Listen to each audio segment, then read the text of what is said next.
Second day of practical exam. तर hello guys, welcome to my new blog. तर आज होता आमचा प्रॅक्टिकलचा दुसरा दिवस. तर फटाफट तयारी वगैरे करून येऊन जातो आम्ही कॉलेजमध्ये. थोड्याच वेळात आमची प्रॅक्टिकल एक्झाम स्टार्ट होऊन जाते. काल तर आम्ही वाचून गेलो होतो, पण आज वायवासाठी पक्क्यामध्ये एक्स्टर्नल येणार होते. रायटिंग वर्क ऑलमोस्ट खतम झालेला होता आमचा. नंतर आम्ही जेवण वगैरे करून घेतो. थोड्याच वेळात इकडे वायवा पण सुरू झालेला होता. आणि वायवा म्हणजे स्वतःची बेइज्जती स्वतःच्या हाताने करून घेणे. पण आमच्यासोबत असं काही झालं नाही. नेहमीप्रमाणे आज पण माझा फर्स्ट नंबर होता.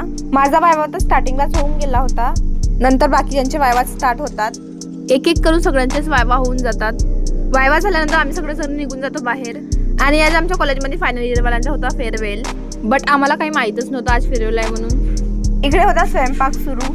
नंतर आम्ही सर्वजण येऊन जातो कॅन्टीनमध्ये. आणि माझ्या हातात लागून जाते हा चष्मा, म्हणून मी चष्मा घेऊन फ्लॅश करायला लागून जाते. ह्या मॅडम तिकडे रील पाहण्यातच बिझी होत्या.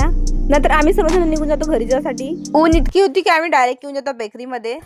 आणि मग तिथे आईस्क्रीम वगैरे घेऊन घेतो. आईस्क्रीम वगैरे खाऊन आम्ही निघून जातो घरी जाण्यासाठी. चला तर माझ्यासाठी इतकं भेटून त्याच्या ब्लॉगमध्ये. अशाच नवीन ब्लॉगसाठी फॉलो करा, लाईक करायला विसरू नका.